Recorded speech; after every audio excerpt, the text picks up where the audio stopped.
Welcome back, students. Today we are going to discuss unit number 2nd of class plus 2 named sports and nutrition. Today's topic is eating for weight control and healthy weight, the pitfall of dieting, food intolerance and food myths. So what is a healthy weight? Starts from the meaning of healthy weight. A healthy weight is a weight that lowers your risk for health problems, generally body mass index BMI, and waist are good ways to achieve healthy weight. Weight is a tough mass.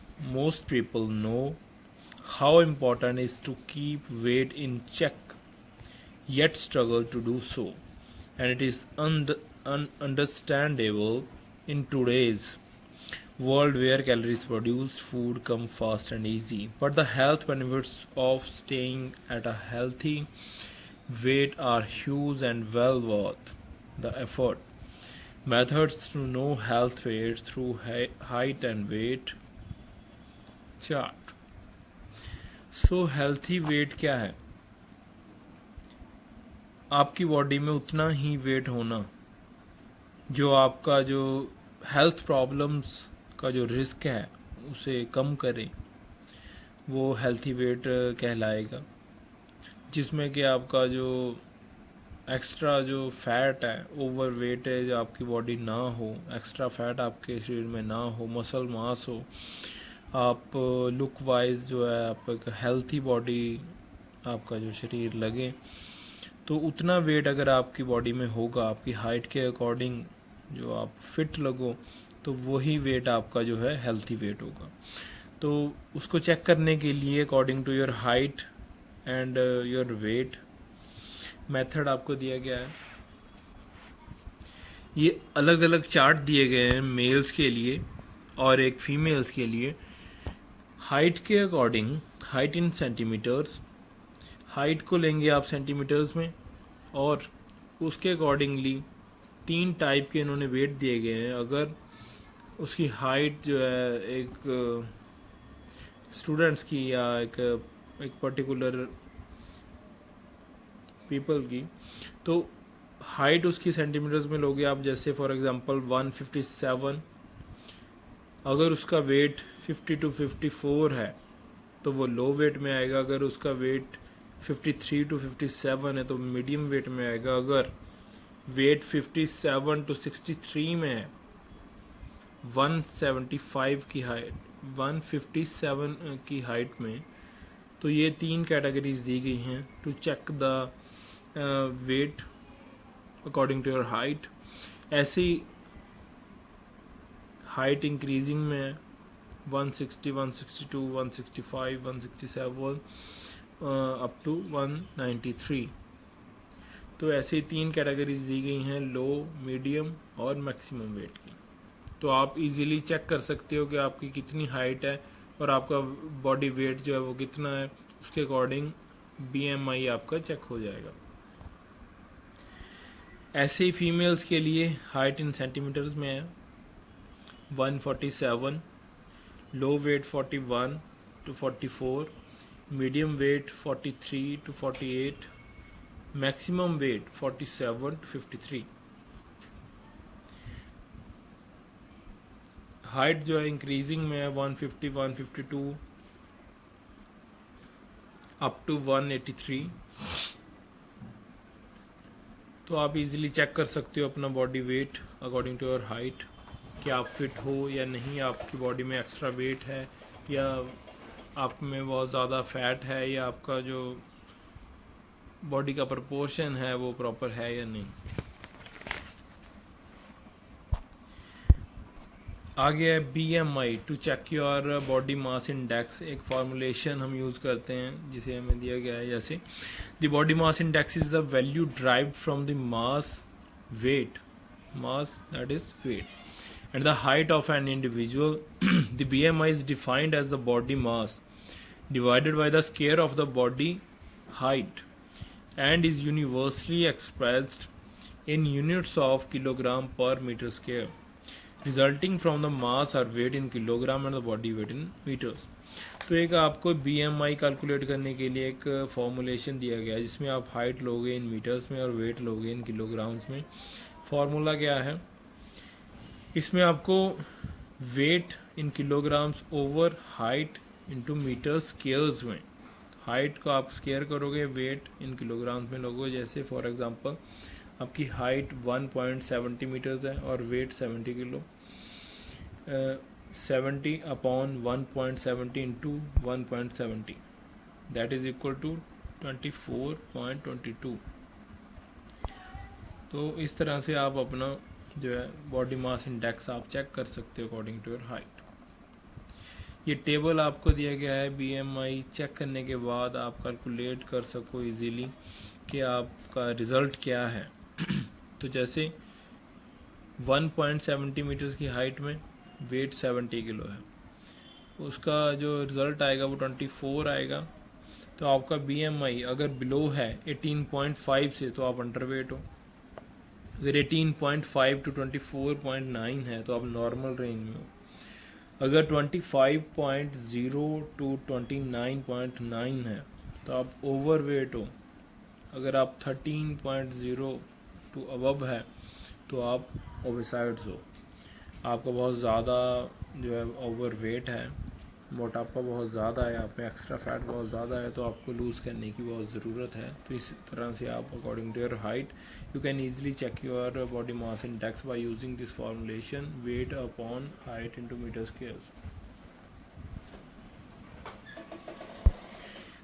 Next है हमारे पास methods to control healthy weight. कौन कौन से हमारे पास ऐसे जो तरीके हैं जिससे आप अपना जो हेल्थी वेट है, अगर आपने एक हेल्थी वेट गेन कर लिया उससे आप कैसे कंट्रोल करके रख सकते हो। क्या क्या आपके पास पॉइंट्स हैं जिसका आपने ध्यान रखना होगा ताकि आपका बॉडी वेट जो है वो ज़्यादा ना हो और ना ही कम हो। कैसे कंट्रोल करोगे आप? Ban the strange diet. Any strange diet is doomed to fail. Choose healthy food and eat in smaller portion slowly. Be more active. Choose activities you enjoy and do them every day. Regular exercise can help you to keep on track. The best way to lose mantra is exercise, exercise और exercise. तो आपको क्या करना है, कोई ऐसी diet नहीं आपने यूज़ करनी जिसे आप रेगुलरली अपने चार्ट में आप नहीं यूज़ कर रहे, जो आपका डाइट प्लान है उसमें नहीं है, तो आपने कोई ऐसी स्ट्रेंज डाइट नहीं खानी। दूसरा, आपने एक एक्टिव जो शेड्यूल है उसको फॉलो करना है, जो आपका प्लान है योगा करने का, एक्सरसाइज करने का, वो आपने गोइंग ऑन करते रहना है डेली। उसके बाद है turn off the television. Watching less television can give you more time to achieve and less time to be tired by junk food. Take the television out of your bedroom and make sure it off during meals. तो आपको क्या करना है, अपनी जो आदत है ज़्यादा टेलीविज़न देखने की उसे बंद करना है ताकि आप जो है वो ज़्यादा जंक फूड ना यूज़ कर सको, जो आपकी एनर्जी है उसे यूज़ कर सको, आप अच्छी नींद ले सको, आपकी जो डाइट आप इनटेक कर रहे हो उसे आपकी बॉडी यूटिलाइज कर सके और हेल्थी वेट आप गेन कर सको। आगे, do not use sugary drinks. बहुत सारी ऐसी जो शुगर के साथ बनी होती ड्रिंक्स हैं, जैसे कोल्ड ड्रिंक्स वगैरह होती हैं जो बहुत सारे बच्चे यूज़ करते हैं, तो आपको अवॉइड करना है उसे ड्रिंक करना। उसके साथ क्या होगा, आपका जो वेट है वो गेन होने लग जाएगा, तो आपकी बॉडी फैटी होने लग जाएगी। थिंक बिफोर यू ईट। ये आपको पॉइंट्स दिए गए हैं कि आप ध्यान रख सको जो आपका बॉडी वेट जो आपने गेन किया है हेल्दी वेट, उससे आप एज इट इज़ कंटिन्यू कर सको। Think before you eat. Before you mindlessly reach for a snack and pause and ask yourself, I really hungry. Think before you eat anything. आपको कुछ भी चीज़ खाने से पहले सोचना है कि आपके लिए सही है या नहीं, तो आपको अवॉइड करनी है ऐसी चीज़ें, अवॉइड फैटी फूड्स। आपको बहुत ज़्यादा फैट वाले फूड्स नहीं खाने जिसमें बहुत ज़्यादा कैलोरीज हो। अगर आप एक्स्ट्रा कैलोरीज यूज़ करोगे तो वो कैलोरीज फैट में बदल जाएंगी, तो फैट आपका बॉडी वेट गेन करेंगी। तो इस चीज़ का आपको ध्यान रखना है। Avoid rich carbohydrate food to lose weight. Avoid rich carbohydrate food.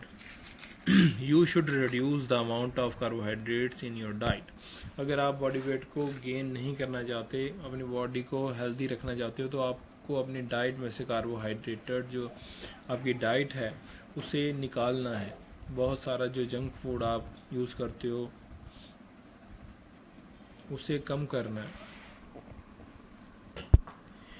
Don't skip meals. आपको मील जो आप खा रहे हो उसे स्किप नहीं करना है, क्योंकि एक मील स्किप होने के बाद क्या होगा कि आप जो नेक्स्ट मील लोगे you will definitely do overeating which may lead to obesity. अगर आप एक मील स्किप करने के बाद दूसरा मील लोगे उसमें आप ज़्यादा इनटेक करोगे जो कि ओबेसिटी को बढ़ाएगा। Avoid alcohol, smoking and drugs. Alcohol is directly absorbed from the stomach in the bloodstream and easily stored as fat. जो अल्कोहल है वो डायरेक्टली अब्जॉर्ब होता है स्टमक में एंड टर्नड इनटू फैट्स। तो आपको ऐसे जो ड्रग्स हैं उसका यूज़ कम करना है ताकि आप सही रह सको, आपकी बॉडी हेल्दी रह सके। डेली योगिक एक्सरसाइज करो। अवॉइड ओवर ईटिंग, बहुत ज़्यादा खाना आपने नहीं खाना, अपने खाने पे कंट्रोल रखना, रेगुलर एक्सरसाइज करना। ये सभी चीज़ें जो आपको ये पॉइंट्स दिए गए हैं ताकि आप जो है अपना हेल्दी वेट जो है उससे कंटिन्यू कर सको, ना ही आप अपना बॉडी वेट लूज़ करो, ना ही आप ज़्यादा गेन करो। नेक्स्ट है हमारे पास pitfalls of dieting. We work out and have the best of intention for our daily meal, but we end up falling short of our goals for having a balanced nutritional plan for various reasons. Some of the most common pitfalls can be avoided simply by being aware of them. तो pitfalls क्या हैं? pitfalls का मतलब है कि आप सही तरीके से जो अपनी डाइट है उसे कंटिन्यू नहीं रख पाते। जो आपकी न्यूट्रिशियस डाइट होनी चाहिए वो आप इनटेक नहीं कर रहे, या तो आप प्रॉपर अमाउंट में नहीं ले रहे, या तो आप सही न्यूट्रिएंट्स नहीं ले रहे, या आप प्रॉपर गैप में नहीं ले रहे, या आप ज़्यादा खा रहे हो या कम खा रहे हो। ये पिटफॉल्स ऑफ डाइटिंग है।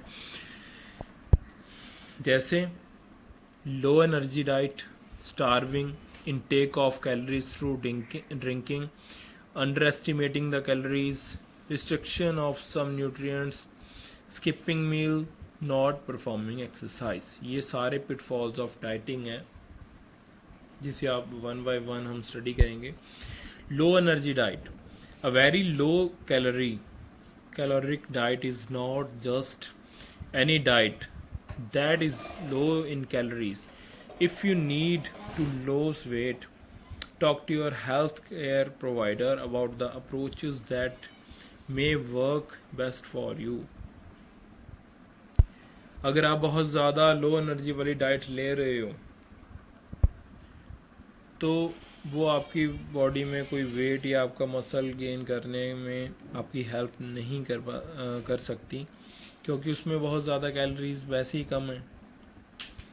अगर आपकी डाइट जो है वो न्यूट्रिशियस नहीं होगी तो आपका वेट नहीं गेन हो सकता। About starving, if you eating too little your body metabolism is going to slow down and you shall likely hit a weight loss. So if you skip one meal you take more calories at the next meal. अगर आप बहुत ज़्यादा कम खा रहे हो तो भी आपका जो वेट है वो गेन नहीं हो सकता, क्योंकि आप उतनी कैलोरीज ले रहे हो जितनी आपकी नॉर्मल वर्किंग के लिए आपकी बॉडी को चाहिए। तो वेट गेन करने के लिए आपको एक्स्ट्रा न्यूट्रिएंट्स चाहिए, एक्स्ट्रा कैलोरीज चाहिए ताकि आपका जो मसल मास है वो गेन हो सके। Intake of calories through drinking, if you want to lose your weight most probably you lay stress on not to eat more and not on what you drink. अगर आप ज़्यादा calories ले रहे हो थ्रू द ड्रिंकिंग तो भी आप जो है अपना वेट इजीली गेन नहीं कर सकते हो। Under estimating the calories It is a fact that most of the person who go on dieting usually underestimate the number of calories they consume.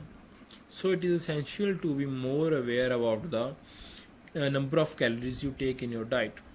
अगर आप डाइटिंग कर रहे हो, अगर आप अपने जो कोच के अकॉर्डिंग, अपने जो हेल्थ आपके जो कोचेज़ हैं उसके अकॉर्डिंग आप जो डाइट प्लान है उसे फॉलो कर रहे हो, तो आप इजीली वेट गेन कर सकते हो. अगर आप अंडर एस्टिमेट कर रहे हो अपनी कैलोरीज जो आप ले रहे हो, आपको नहीं पता कि आपने कितनी कैलोरीज ली है, या तो आप ज़्यादा ले रहे हो या तो आप कम ले रहे हो कैलोरीज, तो उससे क्या होगा, जो आपका हेल्थ है वो मेंटेनेंस में नहीं रहेगा.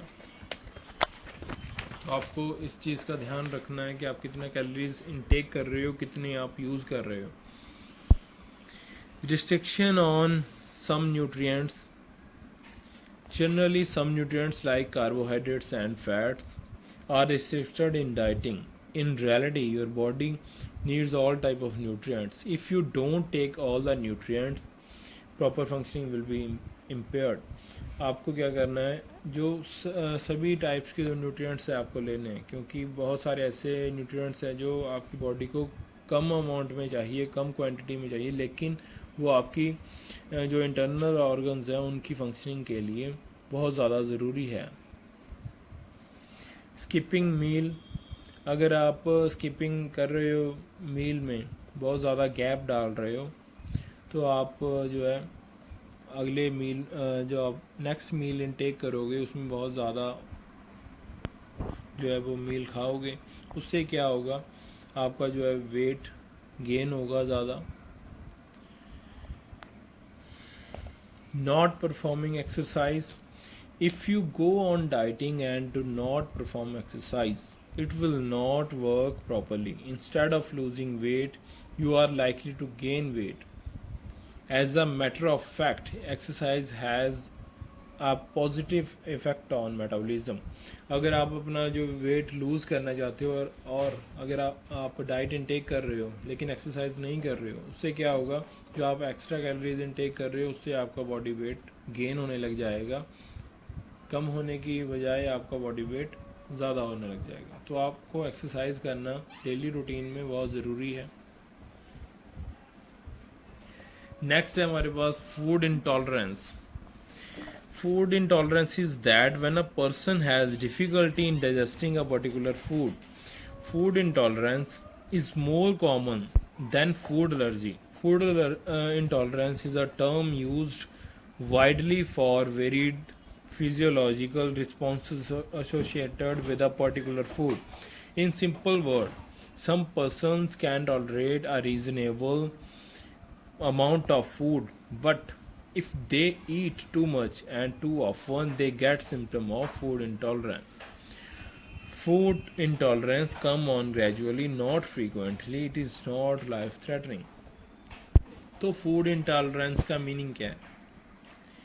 फूड इंटॉलरेंस का मीनिंग है, अगर आपने जो डाइट ली है, या तो आपने बहुत ज़्यादा खाना खा लिया, आपने बहुत ज़्यादा इंटेक कर लिया, जिससे क्या हो रहा है, आपको बहुत सारी ऐसी प्रॉब्लम्स हो रही हैं जिससे आपका जो डाइजेस्टिव सिस्टम है वो सही नहीं चल रहा. आपको बहुत सारी ऐसी प्रॉब्लम्स हो रही है जिसको हम आगे इसमें सिम्टम्स में पढ़ेंगे. जैसे फूड इंटॉलरेंस के सिम्टम्स क्या हैं, कौन सी ऐसी प्रॉब्लम्स आपको आएंगी अगर आप बहुत ज़्यादा खाना खा लिया आपने एकदम से.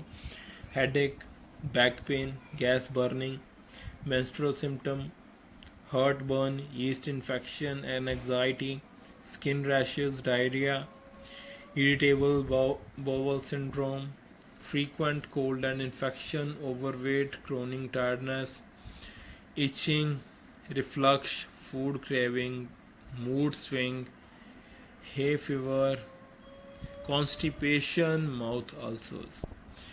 तो ये जो सभी सिम्टम्स हैं ये फूड इंटॉलरेंस के, कि आप अगर बहुत ज़्यादा इनटेक कर रहे हो एकदम से, तो ये सभी आपको प्रॉब्लम्स जो है वो देखने में आ सकती हैं. कॉजेज ऑफ फूड इंटॉलरेंस, क्या कारण है? Absence of enzymes. If some enzymes are missing और insufficient proper digestion may undermines becomes enzymes needed for अगर आपके जो डाइजेस्टिव सिस्टम में प्रॉपर एंजाइम्स नहीं हैं जो आपको हेल्प करते हैं डाइजेस्ट करने में फूड को, तो उसकी वजह से भी ये फूड इंटॉलरेंस हो सकती है। केमिकल्स इन फूड कॉजेज फूड इंटॉलरेंस। अगर कोई आप ऐसा कैफ़ीन जैसे अमाइंस आप ले रहे हो जिसमें बहुत ज़्यादा केमिकल्स हैं, तो उससे भी फूड इंटॉलरेंस हो सकती है। फूड पॉइजनिंग जैसे genetic predisposition, eating a particular food too often, you eat lots of cashews every day. For example आप सिर्फ एक ही फूड को आप बहुत ज़्यादा अमाउंट में आप खा रहे हो, फॉर एग्जांपल आप कैश्यूज ले रहे हो बहुत ज़्यादा डेली रूटीन में, तो उससे ये फूड इंटॉलरेंस की जो प्रॉब्लम आएगी। Problematic digestive system which can cause by medication, non steroidal anti inflammatory drugs, chronic dehydration, low variability in your diet, hormonal imbalance, processed food, reactive foods. तो ये सभी चीज़ें जो आपको फूड इंटॉलरेंस कर सकती हैं। How to manage of food intolerance, कैसे आप इसको जो है फूड इंटॉलरेंस से बच सकते हो। Consult your health coach to get low stress diet and supplement progress which will remove 2 of 3 likely causes of food intolerance symptoms: eating a food too often and leaky gut। आपको क्या करना है, अपने जो हेल्थ कोच है उससे consult करना है कि आपको ऐसी डाइट दें जिससे आपके जो डाइजेस्टिव सिस्टम पे स्ट्रेस कम पड़े और आपकी जो बॉडी है वो एनर्जी ज़्यादा फील करें, जिससे आप फूड इंटॉलरेंस की प्रॉब्लम से बच सकें। Follow this up with a food intolerance test which should identify any genetic predisposition to food intolerance, assuming you have already addressed the others two potential causes। तो आप एक फूड इंटॉलरेंस का test भी करवा सकते हो अपने जो डॉक्टर हैं या हेल्थ कोच से कंसल्ट करके।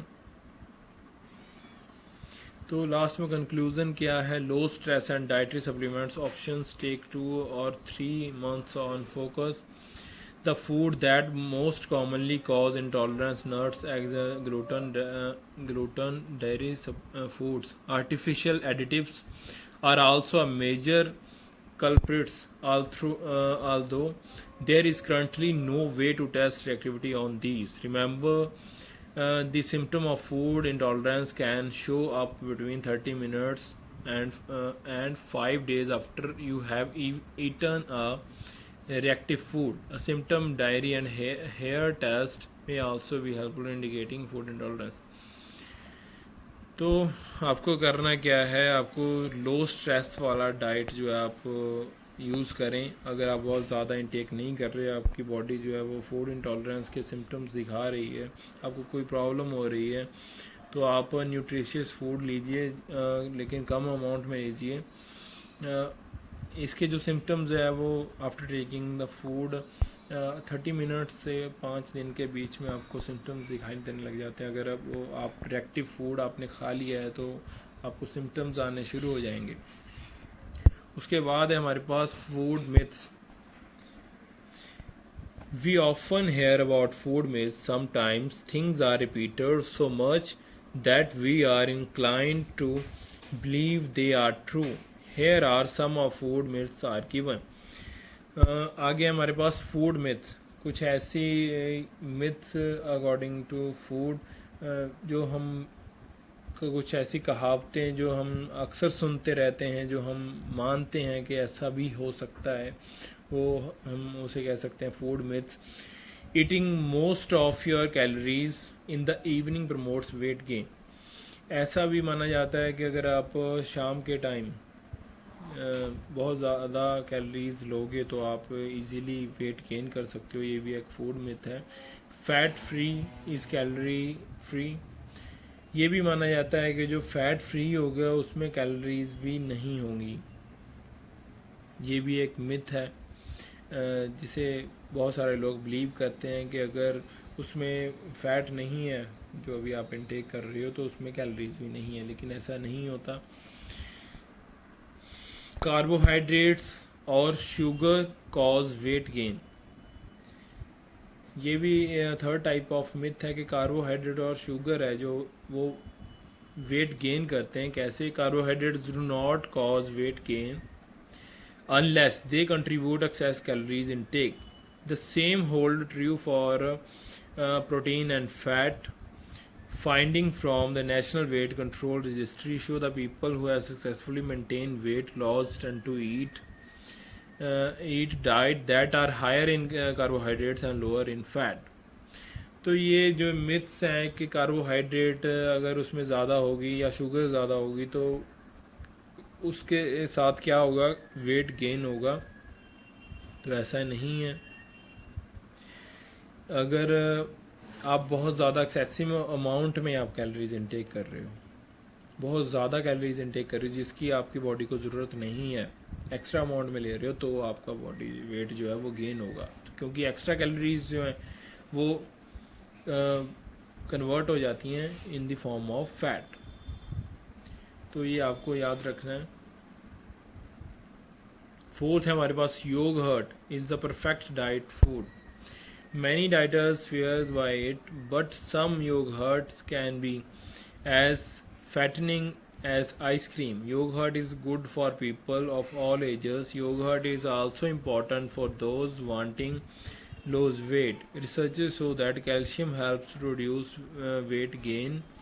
Even small changes in the calcium level of fat cells can change signals with the cell that are control making and burning of fat.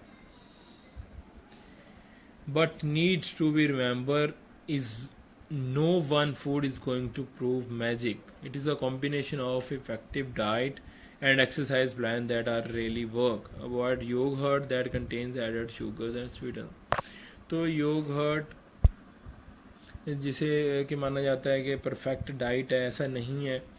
Researches में ये सामने आया है कि अगर आपके शरीर में कैल्शियम है तो वो रिड्यूस करने में वेट को हेल्प करेगा. तो कोई भी ऐसी जो डाइट जो आप इनटेक कर रहे हो, एक सिंगल जो आप डाइट इनटेक कर रहे हो वो एक मैजिक की तरह काम नहीं कर सकती.